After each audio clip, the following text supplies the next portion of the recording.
Hello, Blenders, and welcome to episode number 273 of Real Blend, a podcast that knows all the words to Vanilla Ice's Ninja Rap.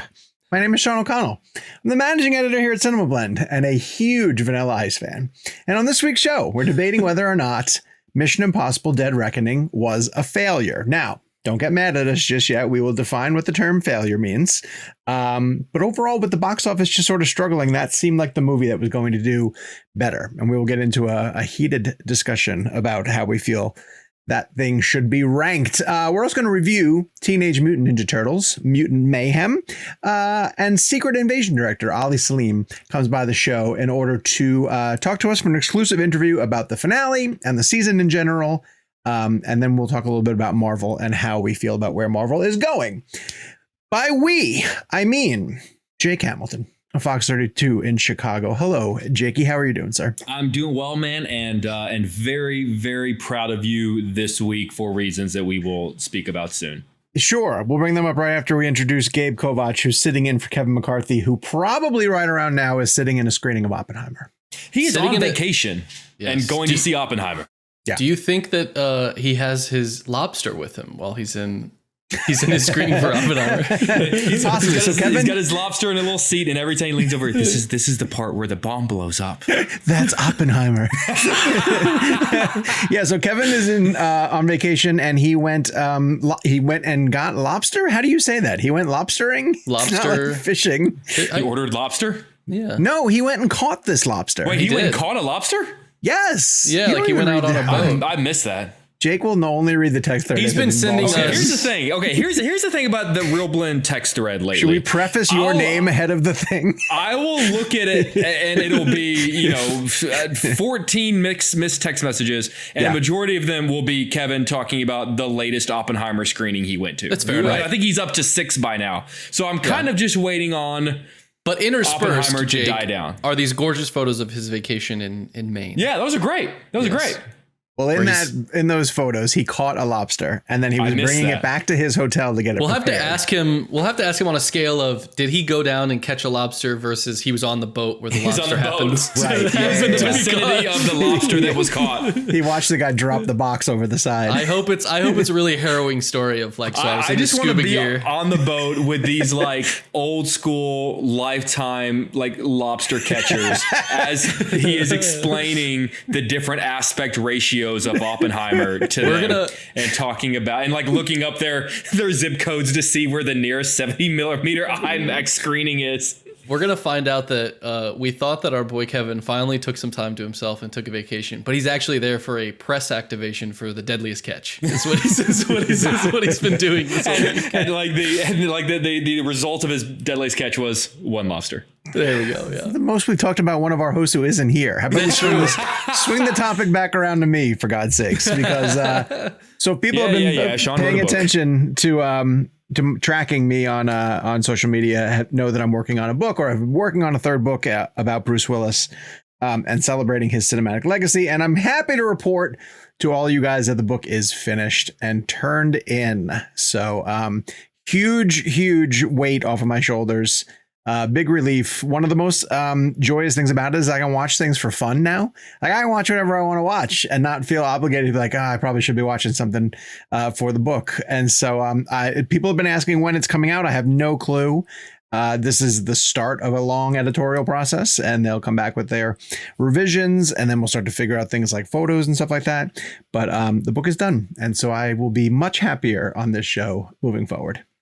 Let me ask you, having been fortunate enough to have read a couple of chapters, and the thing I keep telling you every time I finished a chapter that you let me read was this is unlike anything that you've ever written before. It feels like a completely different animal. Did it feel different for you as you were writing it? Like, could you get the vibe as you were putting metaphorical pen to paper and realize like, oh, this is different than my Snyder Cut book or my Spider-Man book? Absolutely. Those previous two were so much more research driven and interview driven, where I would have like this urgency to make sure I got somebody on the phone to comment about certain things or to tell me specific stories. And especially with the Spider-Man one, it was really fun to keep climbing the ranks of like prestigious people to speak to. Like, oh, once I got this person, that means it opened the door to these people.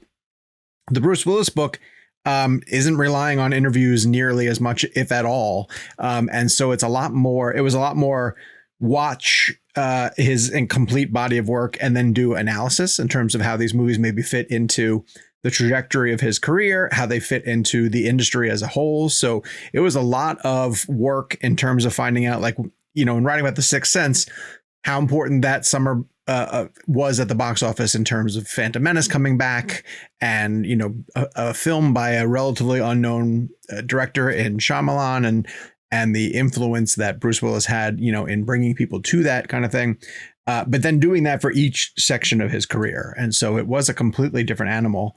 And I've told a few people this, like, this one really, really kicked me sideways. Like, it's, I need like a year break of just like, I think it was like, I went from like 1 to 1 to 1, you know. I was going to say, you kind of never stopped writing a book of some sort. Yeah, and now I've gotten that out of my system. You're good. That's good, though. Good. I think that's good. That, but then, like, you'll also say things like thinking about what book 4 is going to be. And I don't doubt that another one will happen. I do enjoy the process. I really do.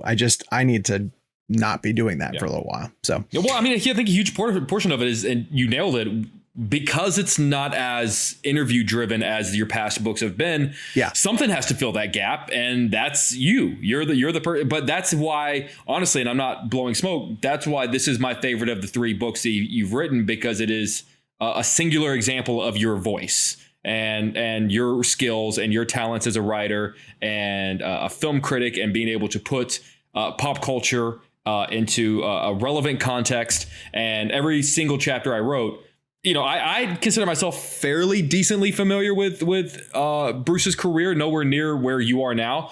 But there was so much context to things that I never even took in perspective, you know, because so much of his career, at the height of his career, was really before I was paying attention to that sort of stuff. So it was really refreshing in a lot of ways to, like, even think about what was going on with him in the early 90s. And like, I knew as a kid, like, I knew who Bruce Willis was, but had no idea what some of the things were that were going on in pop culture and with film and television and in his life. Honestly, I'm very excited to actually read it as a complete piece and not as sort of puzzle pieces as I've sort of been popping in and out. It was good. Jay's feedback was great. He said, "Oh, Die Hard actually is a Christmas movie." And I said, "It is. If I've convinced you of nothing else, Jake." I found myself flipping, and I was like, that quote's not from my interview. That's quote's not from my interview. Like, oh, that one is.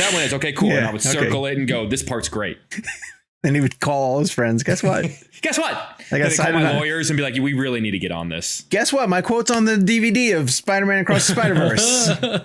Isn't that exciting? You know how many people referenced me in that? Well, we're like, oh, you must feel horrible. my goal is to go 3 for 3, because you wrote a book about Snyder Cut. I ended up on the Blu-ray. You wrote a book about Spider-Man. I ended up on the Blu-ray. So I need to find a way to retroactively get on like a Bruce Willis anniversary edition of like Die Hard or Sixth Sense or Pulp Fiction, or find a way to be quoted in some form or fashion for Bruce Willis so I can continue to bat 1,000. Here's what will happen. Quentin will figure out how to get Bruce in his final film, and you will give a quote specific. It's like Bruce's best performance, and that's what will end up on the DVD box. And like at the premiere, like the quote like unfurls on like this giant. No, Bruce comes up to you on the carpet and he's like, "I just want to let you know that quote meant everything to me."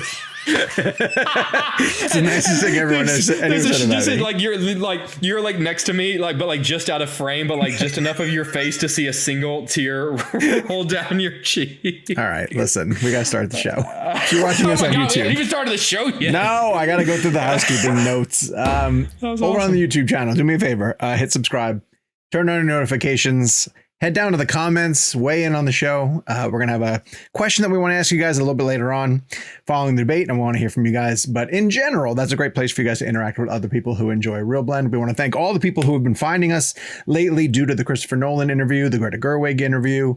I've seen our subscriber numbers go up and a lot of new people interacting with us in the comments down below. So welcome to everybody. Hope you enjoy the show. You can find us if you want to see the visual element of it at youtube.com/realblend podcast. And of course, you can listen to an audio version, all the different places that you get your audio needs met. Don't forget Real Blend Premium. If you want to sign up for that, that gets you an ad-free version of the show and a newsletter written by me every other week. So check the description for information on where to sign up. All right. So the big topic for this week is the question about Mission Impossible Dead Reckoning, whether or not it was a failure. And Gabe, to help the people better understand how we want to approach the concept of failure, can you catch them up on some worthy statistics, I think? Yeah. So I think throughout the discussion, we'll kind of show that it's a bit more nuanced than, is it a failure by the numbers? Is it a failure by the audience? Is it a failure by this, that, and the other? I think there's a lot that we want to go through, but to start us off, I want to give everyone a little bit of factual context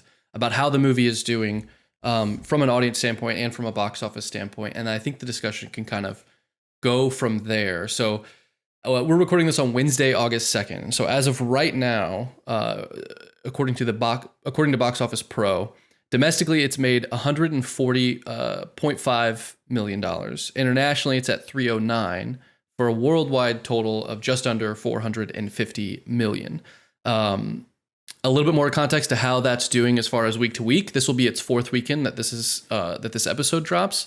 In its second weekend, it dropped 65%, which is not like insane, but is at the higher end of normal or typical, I would say. Mm-hmm. Bringing in 19.3 million in its second weekend domestically. In its third weekend, it dropped 45%, bringing in just 10.7 million, which for a film that large does feel quite small. Some added context with the box office, and thank you for following me along with a bunch of numbers. Box Office Pro and as well as Box Office Mojo are great sources if you want to pull up your own for the folks at home. Some resources. This film that currently has a just under $450 million worldwide box office had a budget of $290 million, according to IMDb Pro. And to give some comparisons on the worldwide total. Now, this film is not done yet, but it does feel like it's petering out given how much it's making week to week. Yeah. Fallout ended with 786.6 million worldwide. Rogue Nation was 688.8 million worldwide, and Ghost Protocol was 694.7 worldwide. We'll come back around. I think you guys will want to touch on that and what that means, but quickly the critical and audience reception.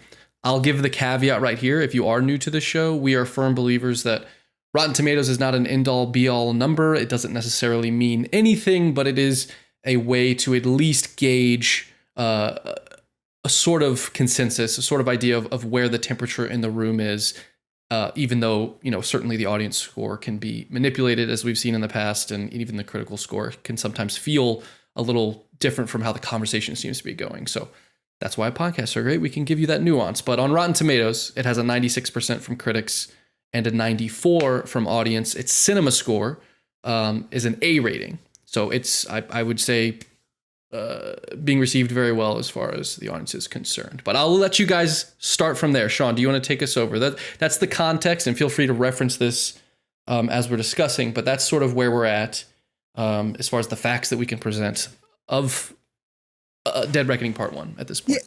So leading into this conversation, Gabe kind of asked us what side we would be on to even see if there was a debate. And if it wasn't just like 30 minutes of us being like, no, we agree with each other. And I took the position of that, yes, this is ultimately a failure in terms of the film and in terms of the franchise of where we're going to remember Dead Reckoning Part 1 as part of the larger series. And I'll throw the only caveat I'll throw on is that it's possible that, when we get through part 2, it might redeem some of the issues of part 1 or together feel like a really great story from beginning to end. But what I've seen so far of it, I will call it a failure in terms of keeping me interested in the story. But more importantly than not, the reason why I'm going with the fact that it's a failure is because of the main goal of this movie should be to get it seen by as many people as possible. And it's just not reaching its audience. The audience is not responding to it. They're choosing to go to other things. I think it's suffering from a little bit of franchise fatigue that a lot of other movies are facing this summer, with Transformers kind of performing around the same numbers as Mission Impossible. It's at 429 worldwide. Mission Impossible is at 449. They're getting trumped by obviously more original programming, whether it be Oppenheimer or Barbie. But this idea that if Tom Cruise does a Mission Impossible movie, and if Tom Cruise specifically does a Mission Impossible movie with Christopher McQuarrie, it's going to make X, I think has been disproven. And it's really interesting when you read those sort of the Fallout numbers, Ghost Protocol numbers, like they were all north of 600 million. And now it feels like the bar for where Mission is supposed to be is lower. And I didn't think it was going to drop as quickly as it did, because Gabe sort of said to us, like, it might get over 500 million. It's got a couple of other territories to reach. Is at 449 right now, but it's not going to cross 6, which makes it instantly one of the more disappointing entries in the franchise, because any franchise wants to keep going up. Now, is it going to do better than Fallout? No, of course not. You know, eventually it's going to have to start turning around, but to drop from whatever it was at 7 something and then to come down to 449, maybe stop around 500, that's not good. And we can point at problems if we want to in terms of saying when it came out. Would it have done better had they moved into a different release date? Probably. I think more people would have been willing to go back out to the theaters to support this. This film landed right in the middle of a crunch of a very busy frame right before it. And then this sensation of Barbenheimer coming behind it, that some people might have just looked at it and said, like, I can wait for this one. I'll catch up with it later. I'm going to wait to save my money for going to the theaters to go see one of those other 2 films. And these movies are not made for the I'll just wait for it on TV crowd. That it's supposed to pull out the I'm going to go to a theaters to see what these guys have cooked up with. And a big part of it, I think, is the stunt that they were advertising just wasn't as exciting as some of those other ones that you've seen him do before. It's crazy to say that riding a motorcycle off of a cliff and base jumping, you know, free fall base jumping into a thing wasn't as exciting. But it's funny you mentioned that, because last time we talked about this, I won't rehash that, but I talked about how I felt like the marketing kind of not oversold, but sort of didn't do it justice as far as revealing too much. But I saw that take and I hadn't really thought of it that way. But you're right. Like, the incredible that he did that. It is still very incredible that Tom Cruise is doing those things and that he rode a motorcycle off a cliff. Do not take anything away from the fact that he could have died doing that, and that is incredible. But like, visually and in the context of the film, it doesn't quite feel the same as watching a plane take off as he's holding on to it, or jumping out of a plane with the cinematographer right there with him, or the camera person right there with him, or climbing on the side of the world's tallest building. Like, because it is what it is, it doesn't quite hit the same striking visual, I think. And I hadn't thought of it under that context until the last week or so, but that's interesting. But Jake, you think it's a success? You think that ultimately I didn't say that. No. Oh, okay. No. Okay, sorry. Okay. I didn't say that it's a success. I just think it's a little harsh to call it a failure. I think if Gabe had presented this debate as, is Mission Impossible a disappointment, then at that point I might be sort of hedging a little bit and going, well, you know. But, you know, okay, here's the thing. And I feel like I'm going to be hedging and splitting hairs a lot in the defense of Mission Impossible. So much of a movie's success rate, whether or not we determine whether or not it's success, oftentimes is relative to its budget. I feel like if Mission Impossible were $100 million cheaper, we really wouldn't be having this conversation. But because of COVID delays, which are really out of their control, it got inflated to like a $300 million budget. Just about. So it's, you know, it's. And do you think, Jake, while you're on that, do you think that given the competition of Barbenheimer, we talk about like it's hard to gauge what a marketing budget is, but they often, you know, can outweigh the production budget in a stance, but that we don't necessarily have that number. Do you think because of the competition, because it had such a short window in IMAX, do you think that marketing budget is also inflated than what it might normally be? Like, could this be doubly bad? Not even just that, but like, correct me if I'm wrong, and I couldn't find an exact confirmation for this particular film, but doesn't Tom Cruise often work in deals to get like a chunk of first dollar grosses? Like, I have a feeling that probably, you know, in terms of the final net profits, if there are going to be any that would bring this movie into the black,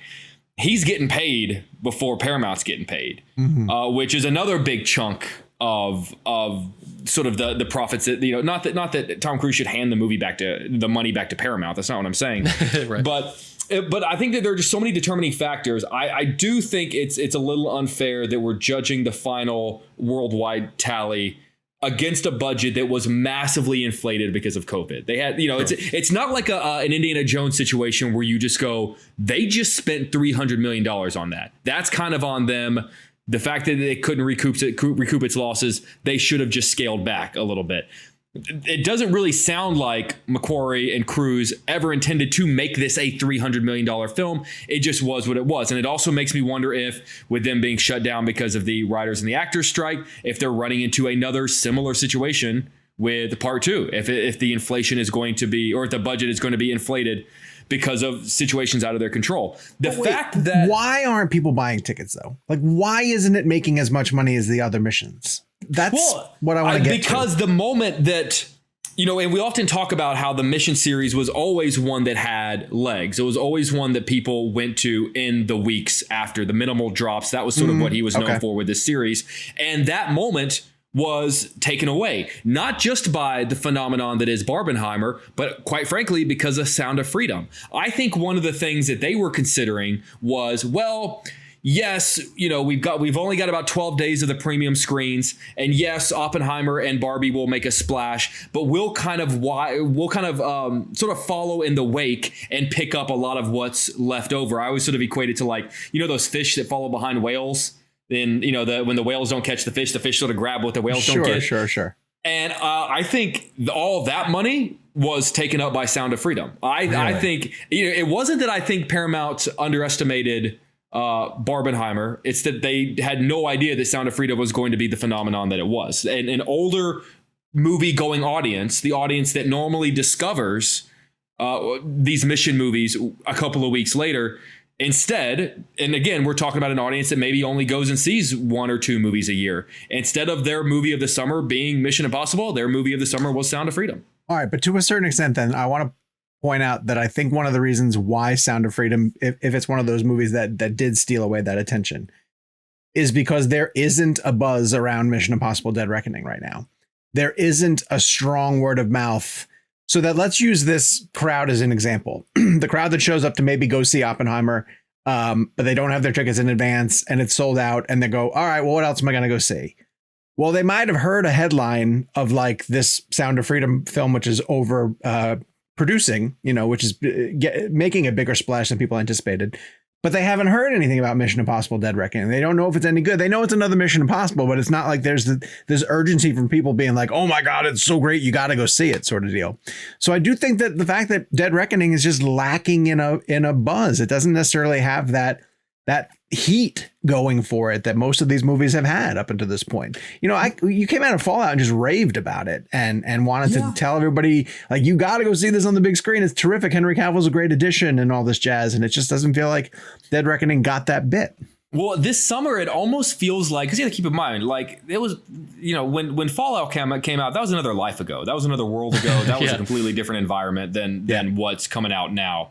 It almost feels like in the summer movie season these days, a movie has to be an event, for it to actually, it can't just be good. Being good is not good enough anymore. Being great is not good enough anymore. It has to be as he experienced last summer, a Top Gun-like phenomenon. It has to be a Barbenheimer-like phenomenon. It has to be, even though I feel like it was subdued, it still made the money. It has to be an Avatar: The Way of Water-like phenomenon where it's like, God, like everyone's talking about it. And I wasn't really planning on it, but well, damn, now I got to go. I don't think anyone doubted that there was a Mission Impossible movie in theaters. I don't think anyone doubted that the quality of it was, I mean, the reviews were there, the audience reaction, the cinema score was there. I think it just didn't have that X factor of this feels like an event that everyone's talking about that I have to go, in the way that, it almost reminds me of this. This feels very reminiscent to when Mission Impossible 3 came out. Mm-hmm. Because it felt sort of this, and also this is a very similar conversation that was had, because you had Mission Impossible 2, which came out and did way better than 1 did. And then 3 came out, which everyone seemed to like when it came out, and reviews were positive, and people were saying, okay, maybe this is a rejuvenation, but it did pretty lackluster numbers. In fact, Dead Reckoning Part 1 has already surpassed it worldwide in the worldwide tally. And there was that conversation of like, is this done? Remember, that was sort of the reason they started bringing in Renner for 4, because there was sort of this speculation of, is Tom Cruise going to be handing the reins of the series over to Renner? And then after, what was it? Ghost Protocol? Ghost Protocol. After Ghost Protocol turned into the phenomenon and kind of rejuvenated the DNA of the franchise, then it sort of went like, okay, cool. Now it's sort of, because Ghost Protocol feels like when the series became what it is now. Yeah, I think so. Yeah, and I think 3 to an extent really was the seed of that. It maybe didn't get the credit of moving past what 1 and 2 was, but yes, I think Ghost Protocol definitely. Yeah. I want to ask, there's a couple questions I want to ask, but more broadly, I want to ask both of you, as far as consequences of this underwhelming, whether you consider it a failure, underwhelming, or a massive success, wherever you fall on the scale, for Dead Reckoning Part 1, where do you see this changing the franchise moving forward? Do you see any course correction? Do you see anything happening? Again, strikes and everything aside of things that obviously they can't control at the moment. How do you think this run for Dead Reckoning Part 1 is going to affect what they do, whether Part 2 or beyond? Do you see any consequences? Well, I don't know about you guys. I've been very sort of confused about this because, well, one, I mean, they're already halfway through Part 2, so I can't really see them making any major course corrections other than Cruise looking at the numbers and going, all right, guys, we got to come up with some really last minute crazy ass stunts, which he wouldn't really have time to prepare for. I was always... And cut to Tom Cruise opening up a hangar, and he's like, guys, I got a plane. I'm gonna jump off of this, and then I'm gonna skyrocket to the moon. We gotta do this. It was funny, like seriously, but like, it doesn't make you wonder, like, dude, if you're gonna do the space stunt, why don't you do the space stunt in Mission like that? Honestly, it have no idea what I'm talking about, but how incredible of a story would it be if they were like, yeah, we were going to do that in another movie, but we were like, we got to up our game. So we moved up our space stunt to Mission. Like, didn't you guys go into Dead Reckoning Part 1 like thinking or having heard somewhere that this was the end?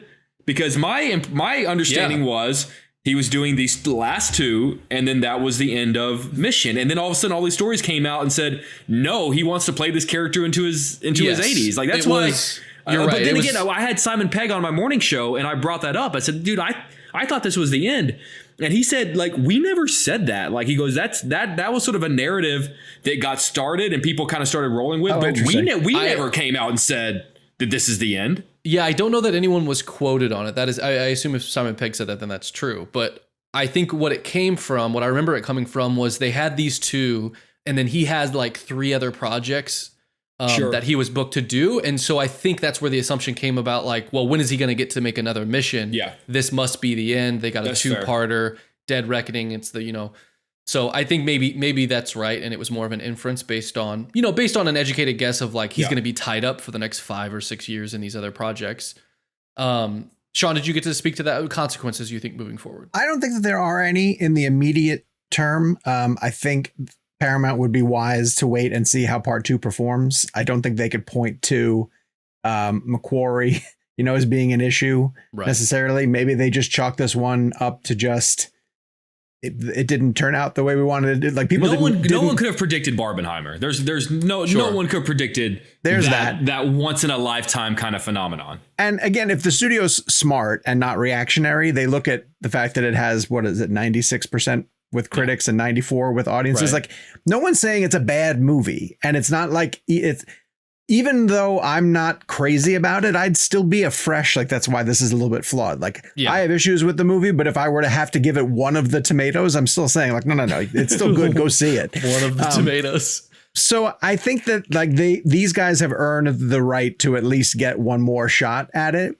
If the second one doesn't do as well or meets the level of this one, then I think that they start to think about like, okay, are we actually going to go forward with this franchise? If it seems like the temperature is cooling on it with the audience, because any movie that's, any franchise that's 8 films into it, as good as they've been, has to start looking at like, all right, how many of these are we cranking out? But let me ask you this. Why don't we have these sort of conversations about the Fast and Furious franchise? Because they've been bad movies since. I think with 4, 5, and 6 of Mission, these are all time action bangers. Sure. If Fast and Furious continued the quality that it had in Fast 5, and we were just like, wow, they are just cranking it out time after time, but we can say this now because Kevin's not on this episode. They've gone downhill. Yes. And with 8, 8 was like kind of laughably bad. That's when The Rock pushed the submarine missile or whatever it was. Yeah. I think to your point, the reason why the conversation is different is they both have the X factor of their stars. Like Mission has the X factor of Tom Cruise. And we're just assuming that Tom Cruise only wants to make a good, he's not going to turn in a movie that he doesn't believe in or that he doesn't think pushes the envelope, and whether that's story or stunts or whatever. Like we know that is Tom Cruise's goal. Whereas with Vin Diesel, we don't really know if he's ever going to stop because his goal just seems to be to make more of them. Like, and again, I know people love that. And I especially don't mean to just, talk trash because Kevin's not here, but I do think that's the different X factor. The X factor of Vin Diesel is as long as they'll pay him to do it, and as long as they're making upwards of $1 billion, like they don't really care the quality of it because the franchise has built itself to a point where most of the audience is kind of in on the joke and is just expecting sort of silly stuff. So here's a major component of this though, because I think if they were to stop the Mission franchise, I think that Tom Cruise has another chapter, that I want him to get to. Yes, I really want that's that. what I wanted to bring up. Like if there were going to be consequences, those would be the consequences I wouldn't mind seeing. Yeah. Start the character actor dramas, start the return to collaborating with, high profile directors that are going to get the best out of you. That sort of, Jerry Maguire run that he went on for a long period of time, but bring it back around. Go back to Born on the 4th of July and Color of Money. And I mean, I really do as much as I think I love the Mission movies more than most people, but as much as I love them, I know he still has a Magnolia in him. I know he still has, 100%. And I know he still has a Collateral in him. Like, I almost want to tell him, like, you've done your time, man. Like you've risked your lives. You got us in the theaters. You've had Spielberg literally look you in the eyes and say, you saved movie theaters. You saved cinema. Like, let's flex some more muscles. It's time for leg day. Yep. It's not that his performance as Ethan Hunt is bad. He could just do it in his sleep, though. Like look at Maverick. Like he turned in a fantastic performance as Maverick. But watching Dead Reckoning, it felt like the feeling of a bad, quote unquote, bad performance because we've just seen everything that Ethan Hunt. I'm like, I get it. He's just gonna try to save everyone. Yeah, I get it. He's gonna fall in love or just like become incredibly interested in like a care for the new team member or woman in his life or like he's just been through all the emotions. I don't know that it's ever gonna reach the emotional height of 3 with Philip Seymour Hoffman and with his, the character has just been done, and I think that what I wanted to end on before we move on, I want to ask you guys, if you, let's say you're given the keys to the Mission Castle, do you close it out and then you give it a break and then, Tom Cruise comes on as the producer and they start Mission Impossible 1 over again, here's a new thing? Or do you sunset Ethan Hunt into a man in the chair? Maybe Tom Cruise makes a cameo, maybe he doesn't. And then you evolve the franchise. Like, what do you think they would do? What would you do? If that's a fair question. I would like to see Ethan, get his last crusade final shot and ride off into the sunset. And then if you can do it, he made a comment about respecting Harrison Ford coming back into his 80s to play Indiana Jones. Give us the chance to miss him for a little bit. I'm not saying that we have mission fatigue. It's not quite in the way that we've talked about other franchises on this show, because I do still get excited every time a new one comes out. But could you imagine, like, he gets, he rides off in the sunset, he has his moment, and then, because if there's anyone who can do it, it's him. And it's really would only be, in theory, a 20-year wait. He comes back in his 80s and 80-year-old Tom Cruise pulling off some of these stunts and pushing himself. I just don't know. He could do it. Like, and then it's like, and then it really does become a, like, oh my God, can he do this? Can he? At what point do you start to feel bad? You're watching an 80-year-old man dangling from a plane. It was called Dial of Destiny. You love Dial of Destiny. I did. I loved it. It was a lot of fun. Here's my pitch for what they should do, because Paramount should not get rid of Mission. IPs are extremely valuable, and every studio wants to have some type of franchise that they can continue to crank sequels out of. But you glass onion it. you hold on to Ving Rhames, and then you get new people for every new mission. And it becomes hey, who's going to be the cast of the new mission, and what thing is they going to have to go on? Not continuity, individual missions, individual stories. Maybe it's Simon Pegg. One of those two becomes the connective tissue. You better be careful, Sean. It allows you to later bring Ethan in. But you bring Ethan in, if Ethan ever has to come back, he comes back as the bad guy. Like he has to come back as the one who's gone. Humanity deserves to die. I'm going to end the world. Is that he becomes back as that? Right. He's the AI now. Yeah. Programmed Sean, into the AI. You got to be careful. You come up with one more good idea that you're going to have to go on strike, I think. Actually, I don't know that they'll let you. I think I'm going to write a book about it now. Yeah. But Sean, we moved up our question of the week before we throw to the break. What is our question of the week? Yes, we want you guys to head to the comments down below and let us know on a scale of 1 through 10, with 10 being get here now tomorrow, and 1 being, boy, I don't even know if I'm going to rent this when it comes around. What is your excitement level for Dead Reckoning Part 2? So let us know in the comments down below. On a scale of 1 to 10, what is your excitement level for Dead Reckoning Part 2? And when we get down to ultimately why this movie, why I'm still saying it's a failure, is that when I got to the end of Part 1, I wasn't hyped up. I wasn't like, oh my God, I got to see what happens next. Like it ended and I was just like, Well, I'm a little surprised that they didn't give it more of a, I mean, for a Part 1, I really thought, I walked into it thinking, oh man, it's going to be an insane cliffhanger. I'm really excited to see. I never really considered the fact that Across the Spider-Verse would have a better cliffhanger ending than Dead Reckoning Part 1. But it did. And that's why you're on the cover, Jake Hamilton, because it's one of the best Spider-Man movies ever made. All right, let's throw it to a really quick break. And what, Gabe? I'm sorry. I was going to make a Kevin joke. I was going to say, well, it's half of one of the best. It's for Kevin. That was for Kevin. That was the first half of your quote, right? Yes, exactly. We'll get the rest of it at a date to be determined. Dude, what if my quote for the next Spider-Verse is like, meh, I was wrong. I was wrong. Yeah. Can't just keep saying it every time, trying to get a quote on the box. That's how I'll get on to Beyond the Spider-Verse. I'll say the real best Spider-Man movie ever made, Sean O'Connell. But he'll start his quote with Jake was wrong. This is the best. All right. On the other side of this really quick break, we're going to review Teenage Mutant Ninja Turtles. And then again, our guest this week is Ali Selim, who's talking about Secret Invasion on Disney+.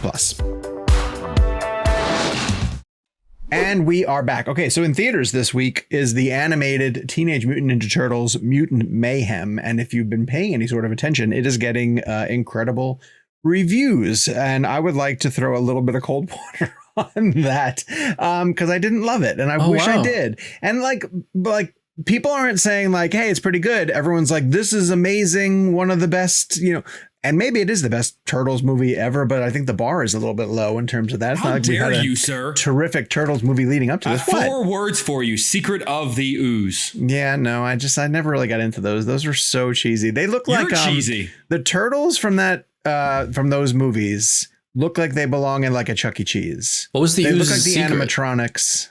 Yeah, what is the secret of What the was Ooze? the Ooze's secret? I'm not telling you. Well, the secret was Vanilla Ice. Oh, okay. All right. Well, Should have stayed secret, to be honest with you. I went back and rewatched Ninja Rap, the video for that, in order to make my joke. It's so bad. Like it's like I to the point where as I was watching it, I was like, was this actually entertaining? Like, I'm coming to the defense of a movie that I probably have not seen in over 25 years. Sean, that is in the movie somehow. Is it like a remix or do they just straight up do Vanilla Ice's? It's in the new movie, isn't it? Yeah, it is. It plays over the radio of a car. Oh, okay. So they didn't like remix it or something. Okay. No. It's a very brief nod to it, just to sort of say that it's in there. All right. That's so let me start off by saying that I think it's a really good idea that they have brought the Turtles back. I think it's a concept that they can revive every couple of years and try to get a new audience for it. And the animation for this is really, really great. I got a chance to speak with the director for an interview that we did for Cinema Blend before the strike happened. And he was talking about the way that he does this animation. It's like done by pencil. It almost looks like, and it looks like it's messy in a way that like a lot of the pencil lines are still there. And the way that he described the backgrounds because they look kind of unfinished to the point where like there will be sketches of where buildings should be, but it kind of stops. But it's deliberate. You can tell it's deliberate. And he goes, we really wanted it to have a feel of like if a teenager were drawing this, that eventually they'd be like, well, I don't have time to put all the windows in this skyscraper, so I'm only going to do a few of them, kind of thing. So all that was by design, and I think it looked great. I really do like it. That's really cool. That's a great explanation. I want to mention while you're on the animation, I don't know if you guys saw Chris Miller's tweet about this. I don't think he has anything to do with this movie, but I think he's worked with some of the people. But he had a really great context for like what supporting this movie means. And he gave some insight and sort of how the industry works. And he was talking about how Spider-Verse was sort of invented to show, or part of Spider-Verse's sort of intention is to show all these different varieties of animation that are possible and how creative animators can be, and sort of validate that approach. And that the 1-2 punch of TMNT would really show studio execs in particular, that it's okay to place a bet on a new style because they've found that they're really scared to do something in a new style. Like when an animation style works, they're like, well, why would we do it differently? What if they don't like it? And so he sees this as like an inflection point for the animation industry of really loosening the reins and being able to say like, no, it works when you give something, which to us makes sense, but you could, people with the hundreds of millions of dollars are like, don't change anything. I thought that was a really fascinating point of view on it. And That's on awesome. the heels of the president of Paramount, I want to say Brian Robbins is the head of the studio. They're saying like, we're not going to invest in original concepts for animation. We're only going to churn out familiar IP that people want to invest in, as he's got another Turtles movie coming to theaters. One other creative thing that I want to point out that they do in this that I do think really works. And when Seth Rogen said it at CinemaCon, it made all the sense in the world, and seeing it executed makes all the sense in the world. They got teenagers to voice the Turtles. Brilliant. Like actual legitimate teenagers. And it's perfect. Like the minute I heard it, I was like, oh, why wouldn't they have done that before? That makes so much sense. It's crazy that for something called Teenage Mutant Ninja Turtles, that it took this long to actually make them actual teenagers. Right. And the director did say, like, when they pitched it to him, he kind of thought to himself, like, oh, cool. What comedians are we going to get to step up and voice the different Turtles? So the boys, I got a chance to sort of talk to them in their interviews, and they said the most fun they have is listening to a lot of whispers in between their scripted lines that they made to make fun of each other or to crack jokes. Yeah. And that Jeff Rowe went back in and like heard all of them and kind of animated to their riffs sort of thing. So all of that funny. works. There was the a only clip. problem is, I'm sorry. I think it's a full 2 hours. And if it isn't a full 2 hours, it felt it. It starts to feel really long after a period of time. And I just wasn't interested in it. Like I enjoyed it for about an hour. And then I was like, all right, I've tapped out. Like this is a bit much. And so I don't know how kids are going to respond to it, to be honest with you. I don't know if kids are into Teenage Mutant Ninja Turtles at all. I don't know if this is going to be the movie that introduces them to it. I just found it a little bit slow after about the first hour, and then the end kind of being a bit of a mess. So I can't say I loved it nearly as much as everybody else did. I liked it, and I think the animation style is okay, but it's not like I came out of it like I did with something like Spider-Verse, where I was just raving about, this is a groundbreaking piece of animation. It looks like it's coming in at an hour 39. Oh, jeez. Wow. So that's I'm really excited for this. The marketing for it has been really good. I had that sort of experience where I got sold on it. And so I've haven't watched everything. Mm-hmm. The cast looks great. Like there's that clip where they're telling Ice Cube Superfly about the ooze, and I forget what he calls it. Like he calls it like goo or something like that. He goes, no, we call it ooze, and they're like ooze, and they're like they have that. I think what you're talking about of the whisper and sort of interplay. Yeah. But I wanted to ask, how does he get a lot, and how was Jackie Chan as Splinter? He doesn't get as much to do until the end. Like a lot of the plot line is the Turtles disobeying him and going out into the city. So there's long periods of time where he's just left behind in the sewer and kind of wondering where they are. There's a really adorable moment in the beginning where he tells their backstory, and they have little baby turtles, and it's really, really sweet. But then he'll just disappear for chunks. Isn't their backstory the same moment as Daredevil? Yes. I don't know if that's the case in this movie, but I have heard that happening, that's like the same radioactive bit that blinds him kind of thing. Just a quick update, because we are recording on Wednesday, August 2nd, which is the actual release date. It did a little under 4 million in previews last night. Wow. They're predicting on Tuesday about a 30 to 40 million 5-day opening. That feels a little low to me. I don't know. What do you guys think? I can see it outperforming. Feel like they should be happy with that. I think they should be pleased with that. For a 5-day opening from Wednesday to Sunday? Let me see. Let's look at our good friends at Box Office Pro, who's been very good. I'm going to keep going to them until they miss. They really crushed it. Please, because Box Office Mojo has ruined their site. No joke. They have TMNT coming in third place with projected 43.9. I honestly don't know what the bar is on this. From Friday to Sunday? No, I think that's the full opening. I think it's full. Yeah, I think 3-day weekend forecast is 28.8. What do they have? What do they have the Meg doing? 23.4, but they have Barbie at 62.5 and Oppenheimer at another 30. Could you imagine Barbie makes 62 in its third weekend? Yeah. Oh my God. You know what's crazy? If Barbie had opened at 60 on its first weekend, I feel like we all would have been like, oh, it's a good number. Like, that's good. Yeah, absolutely. Yeah, right. Yeah.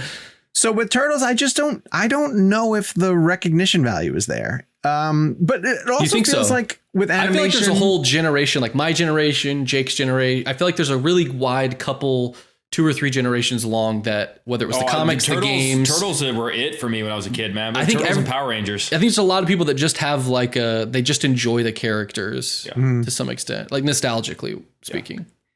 Because I got a box of toys sent to me for the Turtles, and I kept one of each. They're gonna go behind me at some point here.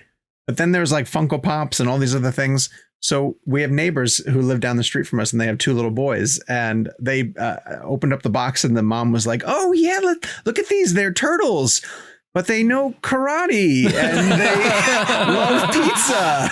And the kids are looking at her like, "I don't get any of this. What are you talking about?" So I guess if you grew up with them, it makes a little bit more sense. But, and to be fair, I think this is, I think you mentioned this. This is like the chance to introduce it to a new audience. So sure. Yeah, we shall see. Look, I think with animation, it's been harder to predict. Like, look at Elemental. Elemental's doing incredibly well and finding its legs. So maybe Turtles does better. I'm sorry, Jiggy. What were you going to say? No, I was just going to say just a quick little fun story. I feel like you guys all appreciate that made me feel old because Gabe mentioned introducing things to a new audience.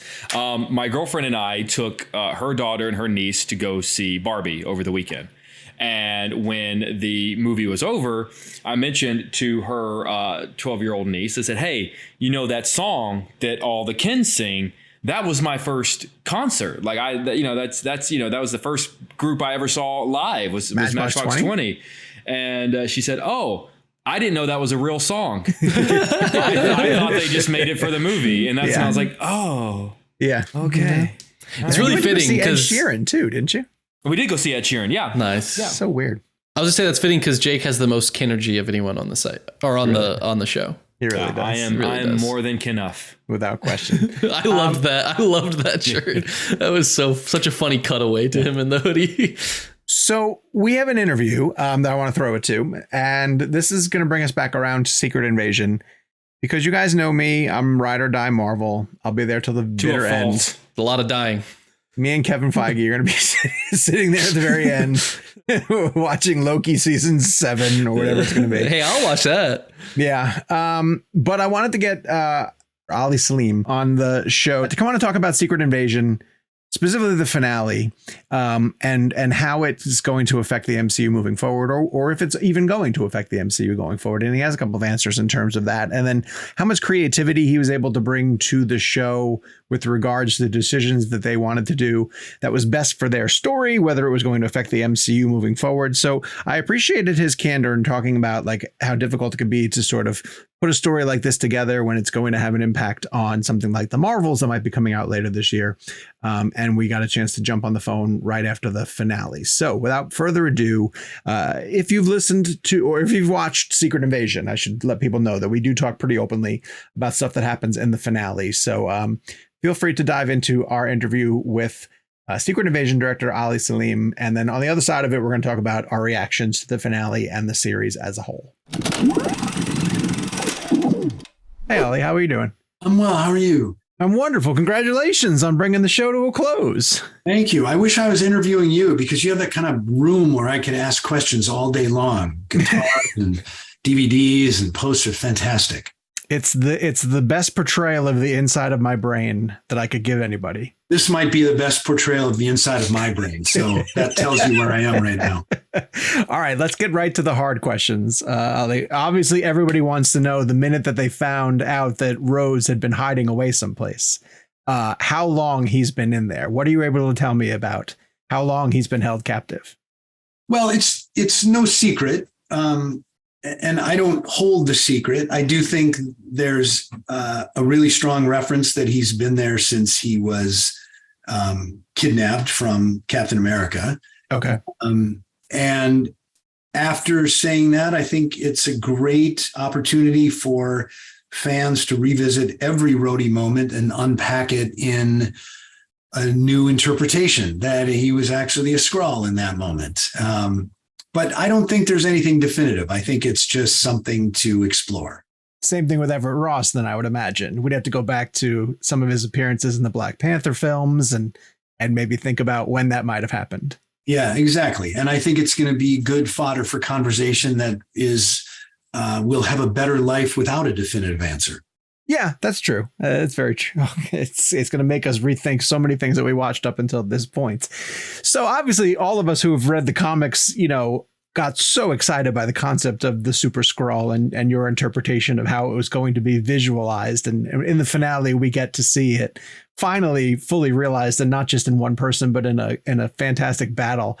I want you to talk about the different powers that you guys decided were going to be visualized, and maybe some of the challenges you had to figure out in terms of the logistics of how they worked in a fight. And then if there were any that potentially you wanted to use, some hero powers that maybe you didn't get a chance to. Yeah, it's a good question. I will say a lot of the decision about what and where came from Marvel, from Kevin Feige, who said everything is fair game. Any power of all time. And I think that's expressed really well when Gravik takes the vial from Nick Fury and puts it in the computer and analyzes it. And we see every superpower ever from the MCU. And then a fight like that is an incredible team effort of months of storyboarding, followed by months of stunt development, followed by breaking down the storyboards and the stunt development into shots that will best showcase the fight. And then visual effects steps in and fills in too. And I know that there were superpowers that didn't make sense in that moment in the fight. And there were superpowers that we added on that made total sense in the context of the fight. So I would say it's a combination of storytelling and storytelling constraints that put us where we are. But I think the fight is thrilling and something that fans have been waiting for a long time. The shot that I love the most is when Amelia's got the Captain Marvel flight power, but Gravik is still falling down toward the ground. And you see that cloud of smoke that goes around when he lands. That's just fantastic. All credit goes to Aaron Borland and the VFX department. That the way that fight ended up is really a piece of majestic work from visual effects. How much fun that a director quite often gets to, have the one hero that they play around with. And in an opportunity, you got to play with several at one time at that point in terms of their powers. Yeah. And at the same time, for me, it was always Gaia. It was Emilia Clarke being the strong, badass woman that she's destined to be, and watching her do it. And all of the superpowers that she possessed and exhibited are merely tools in making her a strong, powerful, focused woman, which I love. Yeah, absolutely. To that point where we're talking about superpowers, but they didn't really surface until the finale. This was a character-driven show. And you had an incredible ensemble to bring you through this series. There were, obviously standout scenes. The one I'm going to go back to is Sam and Don Cheadle having their verbal face off. We had some really sentimental scenes where you had Ben Mendelsohn and Emilia Clarke. What's a moment where you actually just sat back and watched, two members of your cast sort of go at it and just thought, like, this is incredible to see these two doing this in a quote unquote superhero film, but really has dramatic effect? Yeah, it's good question. I think, first of all, it's not really a superhero film. It's the Nick Fury story. And Nick Fury is a human catalyst that walks us into a story either mostly about humans, Olivia Colman, and also about the humanity in aliens like Ben Mendelsohn and Emilia Clarke. So I think it's a very human scaled story that deals with questions of doubt and fear that Nick has within himself, his sense of other, the fact that he married a Skrull, and how can that ever work out? So the questions were very human and required human superpowers like persuasion and empathy and negotiation, and not flying through the air. So I never felt like those things were missing from it. Sitting back, I have to say there were many scenes where I just sat back and admired what was happening before the camera, which is kind of my job anyway, to create an environment, not to give direction or to say how it will be, but just to create an environment where those wonderful things can happen. And they happened in episode 1 between Kobe and Sam in the bar. Very small, quiet scene, but I think they explored things that those two characters had never explored. Between Olivia Colman and Sam Jackson in the library in episode 1. Almost any scene between Ben Mendelsohn and Sam Jackson is beautiful. They're such good friends. The one you mentioned, Don and Sam, who have been friends for decades and never had the chance to act together. And it was, I mean, who am I decades later? Who am I to say, what if you just sit back and watch it happen? And when it's happening, fantastic. And Emilia Clarke, I just cannot get enough watching her up close, what she can do. And she's got great scene in episode 1 with Ben, a great scene in episode 5 with Sam that deeply moved me. So to that end, okay, so I want to see plenty of Emilia Clarke, as much as possible in the MCU, not just for the powers that you have saddled her with, but now this intriguing team up with Olivia Colman. What exactly are you hinting at there in terms of the partnership that they might be establishing going forward? I am not deflecting your question in any way, but that's a good question for Kevin Feige. I have no plans for the future of the MCU because whatever they are would be not as good as Kevin Feige's plans. I like that scene at the end where they meet up because it has the potential to launch something really interesting, but it also, I think, resolves our story in an interesting way. I think it brings together what Nick Fury had, I want to say Sam Jackson, but Nick Fury had been hoping for, and what Ben Mendelsohn had been hoping for, which is we need to talk, we need to negotiate, and we need to get along and coexist. And I think those two women are an expression of that. And if it goes on from there, I'll be the first one to buy a ticket. And if it doesn't go on from there, I feel a great sense of resolution. That makes a lot of sense. Okay, so this series, throughout the course of it, trained us not to trust what we were seeing with our very own eyes. And so I'm curious, are you actually able to confirm the deaths of Maria Hill and even Talos, or is it potentially some sort of deception? That's a great question for Kevin Feige. I mean, I don't, this story takes place in present day. I can completely see a Marvel movie or show happening that takes place before 2023, 2024, and Maria Hill would, of course, be there because she wouldn't be dead yet. True. Talos coming back in a future, I don't know. I think I recall that they burned his body. I don't know if a Skrull can come back from ash, but maybe. I think that's the beauty of the MCU is anything could happen. Very true. And to that end, I wanted to ask you just one more continuity question. Is just throughout the course of your show running, the trailer for the Marvels drops and of course features, Nick Fury prominently. And I'm curious in terms of how you had to work with, did that sort of tell you where you had to leave the character? Or did you have real freedom to bring the arc to where you wanted it to end? the way I think you want it? The answer to both questions is yes. I think there's a lot of freedom to tell the story that we need to tell. Mm-hmm. And the only requirement was that at the end, he went up. Got it. And so we're like, okay, that's easy. He goes up. So the answer to both your questions is yes. Gotcha.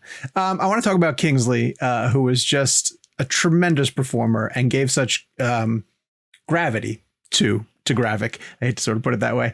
To the point where in the finale, when he's accusing Nick of saying like, all of this falls back on you. It's a very, rational motivation for this villain. Can you talk about some of the conversations that you had with him that maybe better helped him understand where Gravik was coming from, and maybe some issues he potentially wrestled with in terms of figuring out how to push him forward? Oh, interesting. Have you talked to Kingsley? Early in the season, so I wasn't really, understanding where the character was going. Of course, he goes through several arcs. I think that's Kingsley should speak to that more than me, right? I have a real sense of, terrorism and sociopathy, having devoted a large part of my life to the looming tower and studying Al Qaeda and stuff like that. And I was able to bring a lot of that, the psychology and the political perspective. I think that the conversations that I had with Kingsley were a lot about, is Gravik a terrorist or is he just a sociopath? Okay. Is Gravik really driven by finding a home for his people, or is he using that as an excuse to service his own vendetta against Nick Fury, which is more sociopathy, right? And I think the conversations with Kingsley were fascinating because it is more interesting and nuanced that Gravik is simply pissed at Nick Fury and will go to any length to get revenge against Nick Fury for hurting Gravik or betraying Gravik or abandoning Gravik. So a lot of the conversations really were about what is terrorism and what is just sociopathy. And, obviously all terrorists are sociopaths, but I don't know that all sociopaths are terrorists. Interesting. It's a really fine line for Kingsley to walk. And I think he did a really brilliant job because the perspective was so deep and not just binary, good, bad. Yeah, no, very true. To that end, we learned so much about Nick as a character in terms of his personal life, and a lot of interesting holes of his backstory get filled over the course of this show. What's the one that you had the most fun exploring or getting to sort of visualize? Because he's one of those characters where we know so little about him, and that's almost by design. And now this story is the one that's going to open up, crack open the nut a little bit more and show us more about the hero. Well, again, I think my answer is all of it. I think it was really fun to explore all of it with Sam because he's never had the opportunity to explore all of it with Nick Fury. Revealing that he had a wife was a lot of fun and a great episode out for episode 2. Revealing his fear that maybe he's lost his step. It's a really vulnerable place for a badass like Nick Fury to go. So there's a lot of surprising things. And I think the beauty of it is the collaboration with Sam. I mean, he brought a lot, not just to the performance, but to the story by bringing a lot of himself to it. The story he tells on the train in the beginning about riding the train with his family when he was young and the food they used to bring, that Sam wrote that. Yeah. Sam wrote that. He didn't ad-lib it, but he worked through it for many weeks before we shot it. And that's why it feels so personal, because he's really exploring the Nick Fury inside Sam Jackson. That's amazing. Tell me you have outtakes someplace of some Nick Fury F-bombs as only Sam Jackson can deliver. Yes, it was a big discussion that of course we have one because that's the iconic signature. But I think if I remember correctly, that was the discussion of, do we want this on Disney Plus or do we want it on Hulu? And so, yeah, we have it, but Andor had one in their finale as well too, and they really wanted to keep it. Can you tell me what scene it's in? He's in the columbarium at the end of episode 5. Okay. And he makes a phone call and says, it's time. Let's go get those. And it got left out. But it's a great, and I do have to say, one of the highlights of my adult life and of my career is that Sam Jackson called me one. Oh, really? Always have that as a fan. And I think coming from him, it's a compliment. Oh, sure. I'm sure it's expressed with love. Yeah, such love. So I've told all my friends the pinnacle of my career. Okay, so if you had tried to do Skrulls in the early goings of the MCU, it would be really difficult to get emotional performances, I'm going to assume, out of what is a heavy use of makeup and prosthetics. What did this experience teach you about getting, because as you say, the series relies heavily on things like empathy. What is your experience in terms of conveying those emotions through the prosthetics and makeup? It is tricky. And, kudos to Christian, the prosthetics man in London, who worked really closely with me and Ben Mendelsohn and Charlene, and even Emilia, although she doesn't show up as a Skrull in the series, but worked closely with Ben's past experience and where the teeth hurt and where the eyes dried out and where the cheeks couldn't move. And so Ben is saying, I couldn't perform in Captain Marvel like I want to perform here. So we have to adjust he calls it the pig's head, but I shouldn't call it that. You have to adjust the pig's head. And Christian was amazing at that. And so I think Ben was really dialed in, and I think his performance is really beautiful. I think Charlene's performance is really beautiful as a Skrull. I think, some like the young Gravik, I think this poor kid was just stunned by, it hurt. It physically hurt him. And so you just have to chalk that up to he hadn't done it before and we don't have time to rebuild a thing for him and whatever. So the experience was, get great prosthetics, get great prosthetic people working with you, but it's all about the performance and it's not about the latex. I'll get you out of here on this before we run out of time. Obviously, you're telling what amounts to a 6-hour story, and you have to sort of break it up that way across the episodes. But they were longer episodes in the beginning, and by the time we got to the finale, we were only at 38 minutes. Was that by design, or are there scenes that didn't make it into the finale that you were hoping to put in? As I said before, there are a lot of scenes that didn't end up, and it's less about streamlining it as it goes on, and it's more about what is the best way to tell this story and where is the best way to end it. And I think in the beginning, you do need a lot of setup for people to understand it. You need a chunky pilot. You need a full second episode because you've got an 8-minute scene with Don Cheadle firing Sam Jackson, and you need to let those things have their weight and breathe. But at a certain point, you got to get the damn thing going.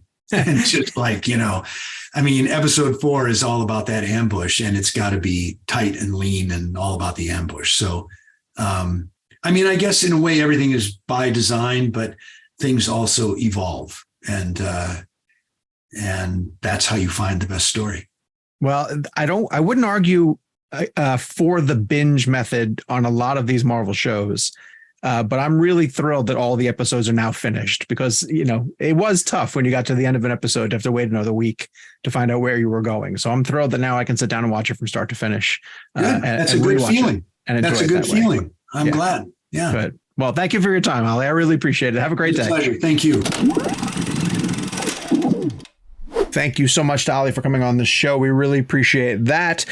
So I want to talk a bit about my reaction to Secret Invasion because I feel like I was defending it to the boys while watching it, to the point where I even said that I thought that this show might do better in a binge mode because the way that each episode ended propelled me to want to keep going. And I do think if you were watching it straight through, some of its more juicier twists might have had a bigger impact.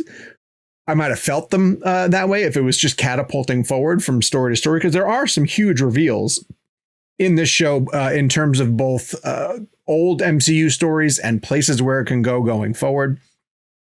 And I think if you're one of the people who have sort of punched out on the MCU or don't watch everything, if we were to tell you some of the things that happened in this show, you might be like, I'm never coming back. I heard some things. Yeah. I mean, there's some big surprises, and in the context of the show, I think they were okay. In the context of the bigger MCU, I think they raise a lot of problems. Some of the things I heard, I'm like, okay, now you're retroactively pissing me off about things that I actually did like whenever it came out. Like now, you know.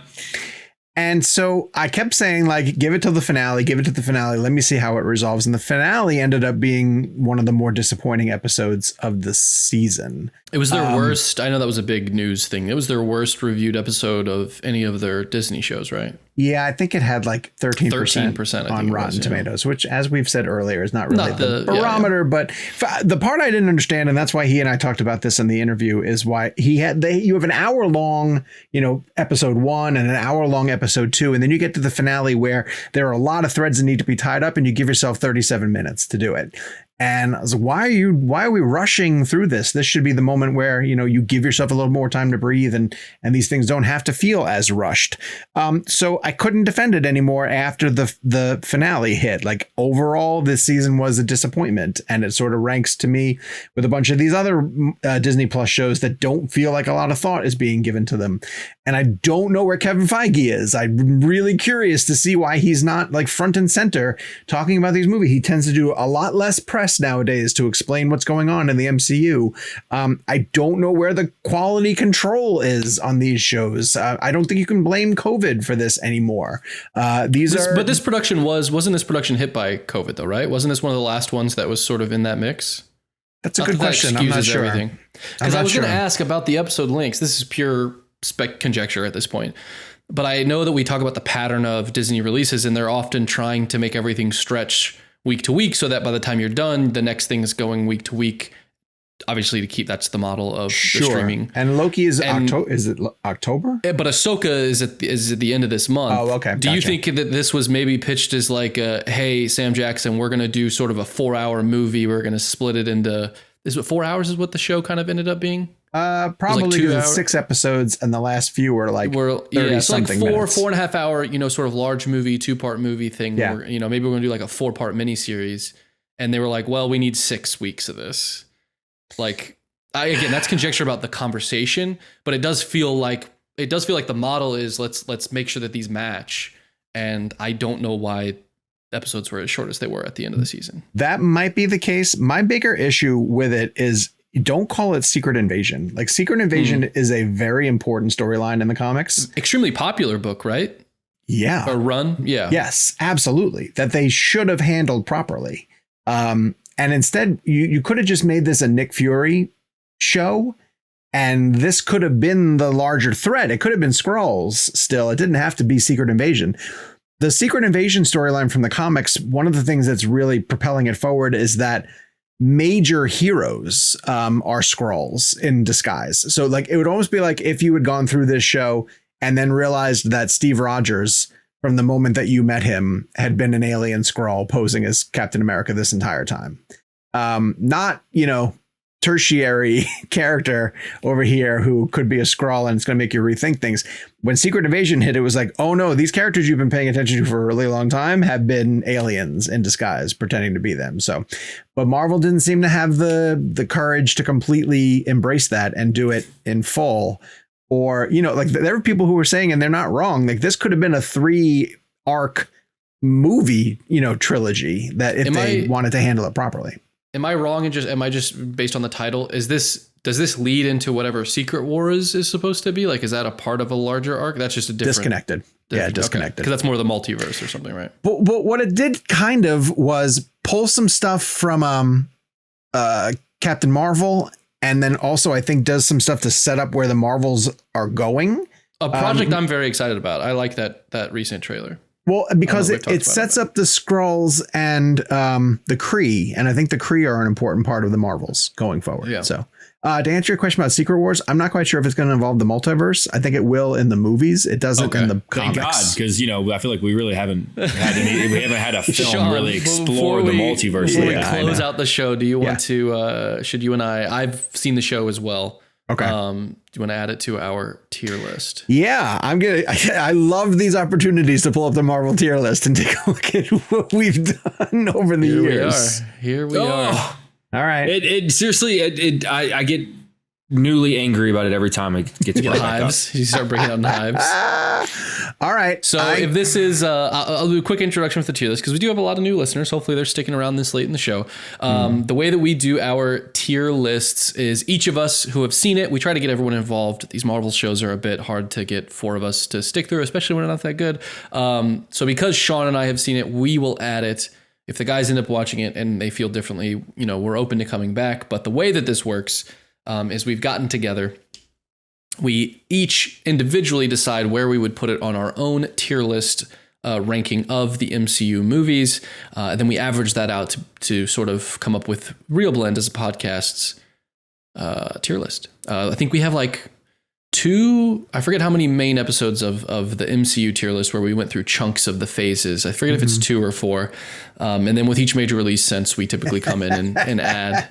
Like Love and Thunder on B. Yeah, it's a bit of a mess, but that's what makes it fun. Yeah. Sean, you got to say your piece about it. Where do you put it after all of that for you? Sean's like S. I mean, my gut reaction that if you were to ask me, I'm saying that it's a D. Yeah. Wow.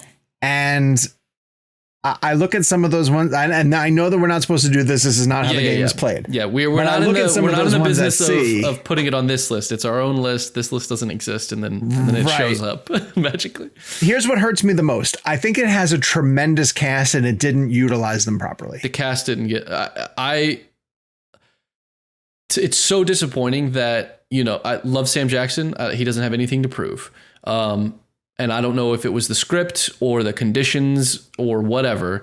He does not do anything to save this movie. No. Like I sent Jake a clip of just look at the action of this. It looks like, why did you not do this again? I'm just completely removed from this, just looking like an actor stumbling through a bit of action, not like physical action, but just like action of moving things around in a scene. Putting a phone to your face. It just has, for me, it just has so much of that. That's tough. And it's not just him. I mean, it's like Don Cheadle is a terrific actor and is actually given a really interesting thing to play, but then not giving the enough time to really play with it. Olivia Colman is largely wasted. Ben Mendelsohn is largely wasted. Emilia Clarke is largely wasted. If you had told me that this cast was going to get together and work on a Marvel show that ended up being as deflating as this one is, it just breaks my heart. So, I was ultimately disappointed. Go ahead.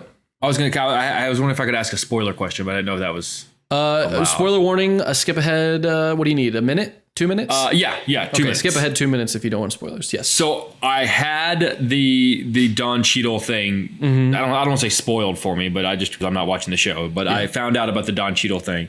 How far back are they saying they think they haven't said, after right? Civil War? The director kind of did some interviews. Civil War? The director kind of did some interviews and said that if you pay attention to the clues, it indicates that after he got injured in Civil War, because when he shows up in Secret Invasion and he gets retrieved from where they're holding him hostage, he has a hospital gown on, and they showed him in a hospital gown getting an MRI after that back injury that he sustained in Civil War.